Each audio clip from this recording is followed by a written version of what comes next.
Alors, coucou, bonjour, ici Samuel Assare et nous vous souhaitons la bienvenue dans cette vidéo explicative de ce fichier que nous avons partagé avec vous. Il s'agit d'un fichier de suivi d'activité pour ceux qui sont en activité, ceux des participants qui sont avec nous, qui ont une activité à côté, soit un petit commerce ou ceux qui sont plein temps dans une activité mais qui n'ont pas forcément euh, un département comptable. Ce fichier va vous aider à retracer vos dépenses et vos entrées d'argent, à vraiment avoir une image globale de votre activité. Alors, suivez bien cette vidéo parce que vous allez découvrir beaucoup de choses qui vous seront vraiment utiles.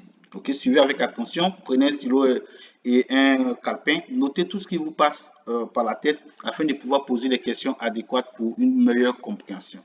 Alors, nous savons déjà qu'en matière d'argent, les plus importants sont les revenus et les dépenses. Ok.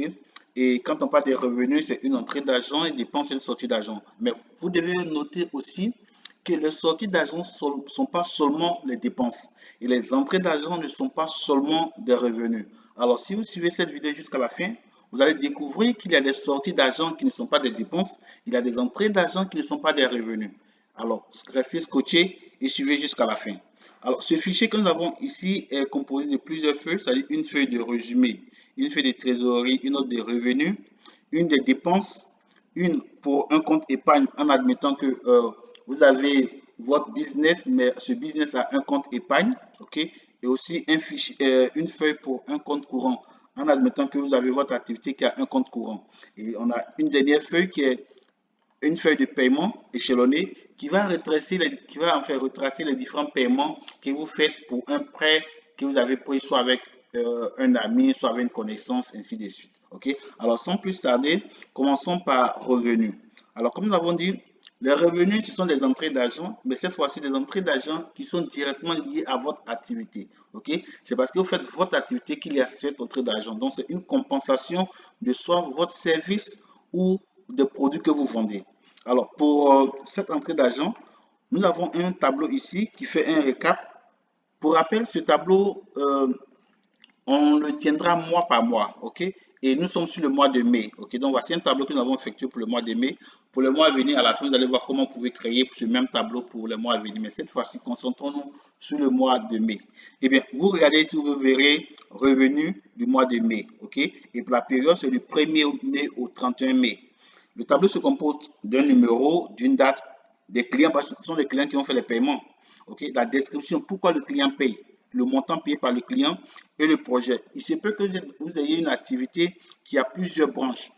Okay? Ça peut être une activité, par exemple, qui fait dans le sport, qui fait dans la nourriture, qui fait dans la publication, qui fait, en fait, imaginez tout ce que vous pouvez avoir au sein de votre activité. Okay? Alors, pour retracer les choses un peu facilement, il est intéressant d'associer tout revenu au projet spécifique. Okay? Si vous avez un revenu qui a un rapport avec votre transport, vous mettez transport. Vous avez un revenu qui a un rapport avec la nourriture, vous mettez ici dans la partie projet nourriture. Et vous pouvez mettre une remarque pour être plus spécifique. Alors, ici, c'est un revenu de 150 000 francs pour un transport. Le projet de transport, mais c'est quoi? Un projet de transport de Bobo à Ouagadougou. OK?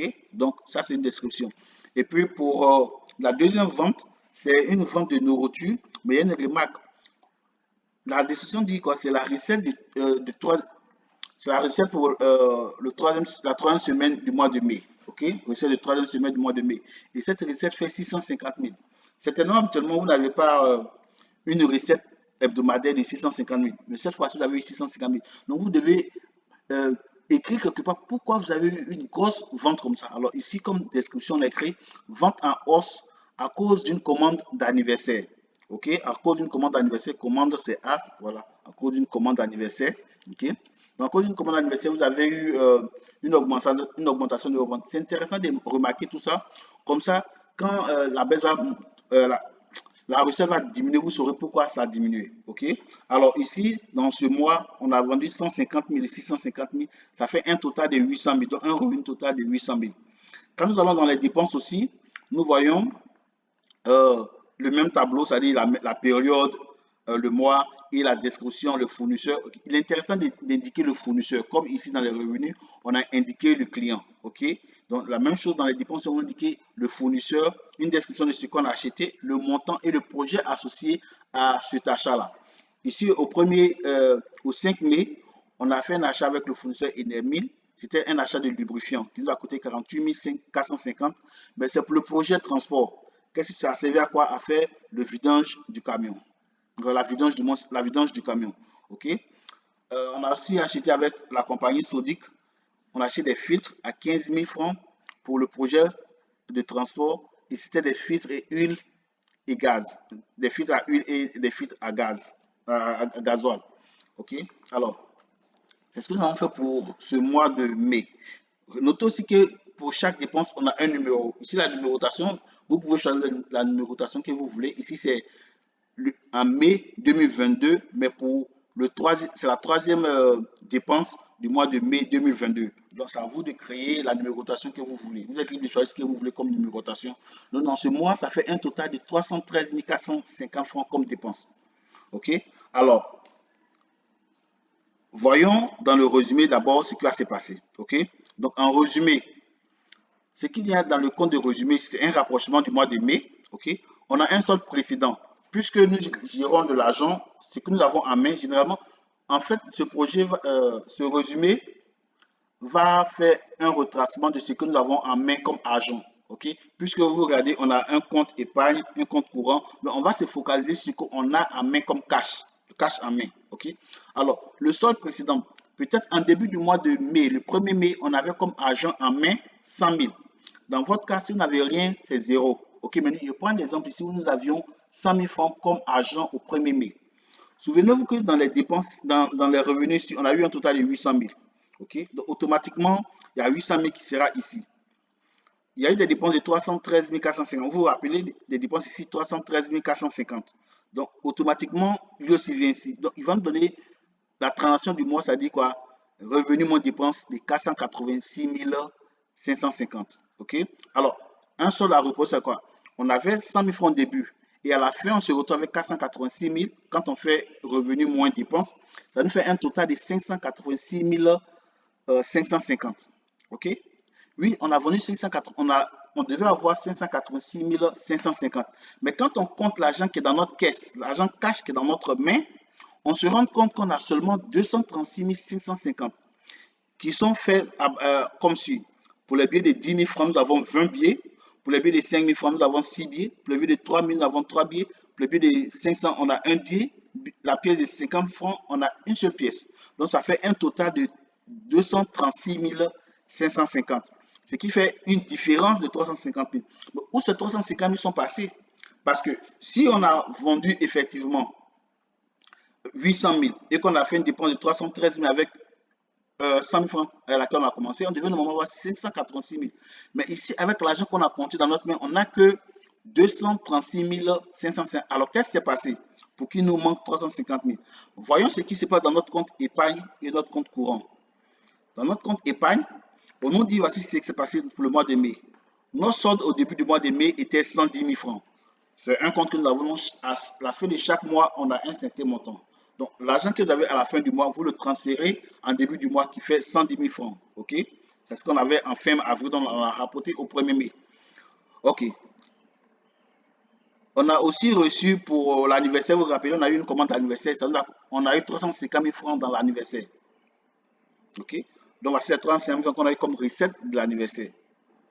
Donc, dans le volet du compte d'épargne, on a un total entrée d'argent au niveau du compte épargne de 460 125. Mais certainement, si on a fait des dépenses au niveau du compte épargne, peut-être qu'on a retiré l'argent dans le compte. Maintenant, on va voir ce qui va se passer au niveau des sorties d'argent. Donc, on a eu un retrait pour faire le marché de la semaine 3 de 120 000. On allait retirer 120 000. Mais habituellement, peut-être qu'on ne retire pas assez d'argent comme ça. Ce retrait colossal a été occasionné par la commande qu'on a eu pour l'anniversaire. Donc, vous voyez ici, achat en hausse à cause d'une commande d'anniversaire. Donc, on a fait 120 000 francs. Du coup, on a un total sorti de 120 000 francs. Comme c'est un compte, il peut arriver qu'il y ait des intérêts reçus. Peut-être que pour ce mois de mai, on a eu 125 francs comme intérêt sur ce compte courant, sur ce compte épargne. Et on n'a pas payé des frais bancaires. Il peut arriver qu'il payer des frais bancaires. Donc, vous allez regarder votre état financier, votre relevé bancaire à la fin du mois. Vous verrez les frais bancaires, vous verrez les intérêts, vous allez pouvoir les renseigner ici. Mais pour un cas où il n'y avait rien ici, ok, donc ça fait total sorti de 120 000 francs. Regardez ce qui se passe à la fin. Automatiquement, on a total entrée ici de 460 000. qu'on a ici, ok, et une sortie de 120 000 francs. Donc, dans ce compte, on a 340 000 francs dans le compte épargne, ok. Dans le compte courant, par contre, on a, en début du mois, on a 300 000, ok, on n'a pas fait de dépôt dans le compte courant. Dans le compte, par contre, on a fait une dépense de 12 000 francs. On a fait une sortie d'argent de 12 000 francs. Cette sortie d'argent de 12 000 francs, on dit quoi? C'est pour le paiement de. Et ça, on va le voir certainement dans, dans cette session qui est ici. Les paiements échelonnés. OK? Donc, dans les paiements échelonnés, effectivement, au 14 mai, on a fait une sortie d'argent de 12 000 francs. C'était un paiement paiement par le compte courant. Ça doit être un paiement par le compte courant ici, 12 000. Effectivement. Mais ce paiement échelonné, voici ce à quoi il sert. Il se peut que pour mon activité, j'ai emprunté de l'argent avec moi ou bien avec un parent parce que je suis différent de ma compagnie. Donc, si je mets de l'argent dedans, c'est un prêt. Donc, peut-être au 1er avril, je voulais faire une extension du restaurant. Donc, j'ai mis mon argent propre de 125 000 francs. Donc, on doit pouvoir rembourser mon argent. Donc, voici 125 000 francs ici. OK? Alors, au 30 avril qui est ici, j'ai payé 43 000. OK? Il n'y a pas de problème. Au 14 mai, j'ai payé 12 000. Donc, vous verrez que chaque fois que je fais un paiement, on a commencé par 125 000, montant initial, OK? Donc, vous verrez qu'au au 30 avril, j'ai 43 000 ici, donc il me restait 82 000. Et puis, au 14 mai, je paye 12 000. Vous voyez, c'est-à-dire qu'il a fait un total paiement de 55 000 et il me reste 70 000 à payer. Toutefois que j'ai fait un paiement, si après je paye 25 000, ok, si je paye 25 000, automatiquement il va me rester 45 000, ok. Donc toutefois que j'ai fait un paiement, ça va augmenter les paiements et puis réduire le montant qui reste à payer. Si j'ai besoin d'un petit, j'ai pas fini de payer, il me reste 45 000 à payer, mais je dois aussi faire peut-être une autre dépense et j'ai pas suffisamment d'argent dans ma caisse, je peux encore faire un prêt à mon activité ou bien aller faire un prêt avec quelqu'un d'autre. Admettons que j'ai fait, il fasse le prêt avec moi-même. Donc, une augmentation du montant initial. Cette fois-ci, je vais mettre peut-être, j'ai besoin d'une augmentation de 70 000. Donc, j'ajoute 70 000. Donc, c'est qu'au total, j'ai donné j'ai fait un prêt de 195 000 à ma compagnie. Mais on avait déjà payé 43 000, on avait déjà payé 12 000, on avait déjà payé 25 000. Donc, il reste 115 000 à payer parce qu'il y a 80 000. Et peut-être le mois suivant, je paye 60 000. OK? Si je mets 60 000 ici, vous verrez, ça va se diminuer, il va rester 55 000 ici. OK? Donc, voici ce à quoi cette partie sert. OK? Maintenant, revenons au résumé ici.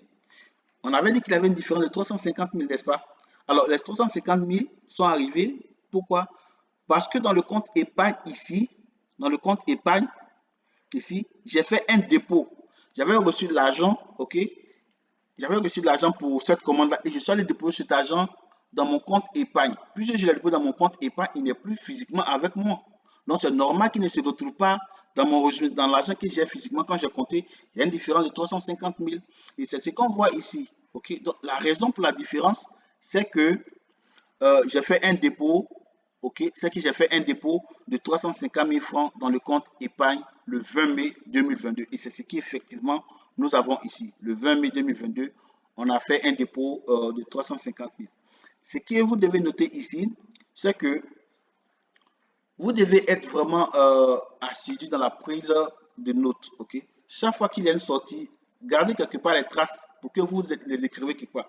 Que ce soit des dépenses, vous allez pouvoir les inscrire ici. Si ce sont des revenus, des entrées d'argent, vous allez pouvoir les inscrire ici. Alors, remarquez que le tableau est très intéressant. Voici ce qui se passe. Ok? Si j'ai des revenus, admettons que je n'ai pas reçu 650 000.